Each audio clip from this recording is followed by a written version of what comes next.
From Forex Traders Daily, this is your daily analysis with Ross Mullins, live from Richmond, Virginia.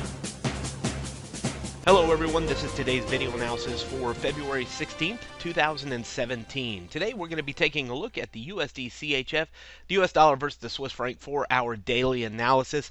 But first, it's important for me to recognize the fact that at 8:30 a.m. Eastern U.S. time, we have three significant pieces of news coming out: building permits, Philly Fed, unemployment claims, all out of the U.S. Could change everything that I'm talking about here in the analysis. So if it's positive, we look for a positive move for the U.S. dollar. If any of that data is negative, we may look for a negative move for the U.S. dollar. If previous data this week has anything to say about it, and even the information that the Fed Chair Yellen provided earlier this week, we might look for a positive move for the U.S. dollar, but we need to keep an eye on it and see what happens. Again, that's about 25-30 minutes from the recording of this video. Let's dive right into the chart. We're looking at the daily time frame. We have two trends that we're contending with: the black trend line, which was a previous downtrend, going all the way through from January 3rd all the way through the beginning parts of February. Since the beginning of February this month, we have been on the rise along the red trend line. We've been both sides of the 100 period moving average. On the way down within the black trend line, inside the blue box that you see right here, we sat around the moving average, 100 period moving average, and found resistance right around the parity level. That yellow line right in the middle of the pink shaded area is the 1.0 level. So let's keep that one in mind as we go through our analysis as well. Then it got underneath the moving average, made a new low down here.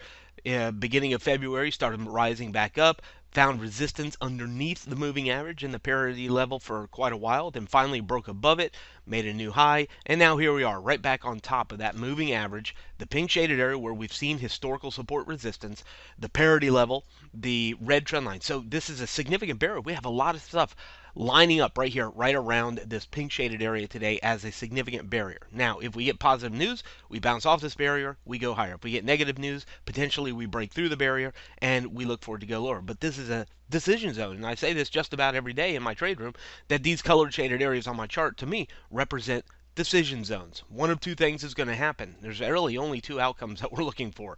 It's either going to bounce off of here and turn around and go back up to the yellow zone or higher. We'll just put an arrow at the yellow zone as our first potential resistance, and the second potential resistance would be obviously the green shaded area.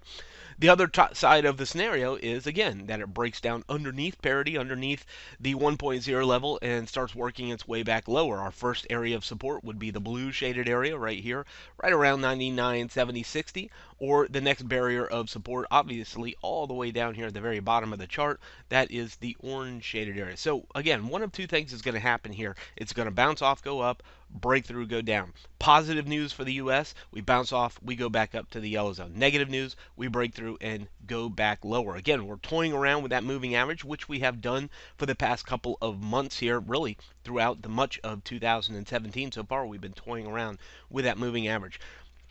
Yesterday, we saw a pretty decent sell-off of the U.S. dollar. That has so far continued today. Earlier this week, we saw a good positive move for the U.S. dollar. So it's been going in both directions so far this week. So this is the area to consider. Again, positive news, we look for it to go higher. Negative, we look for it to go lower. Right around the parity level is a significant area to look at. 1.0 yellow line right there in the middle of the chart.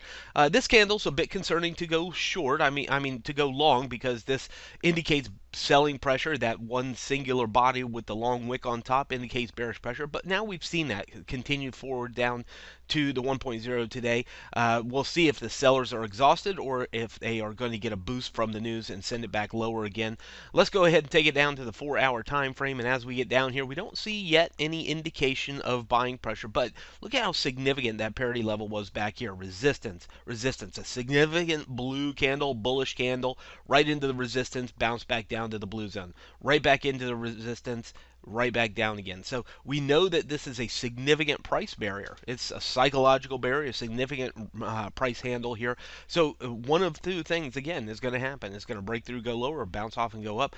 News will likely be the catalyst for what happens on this today.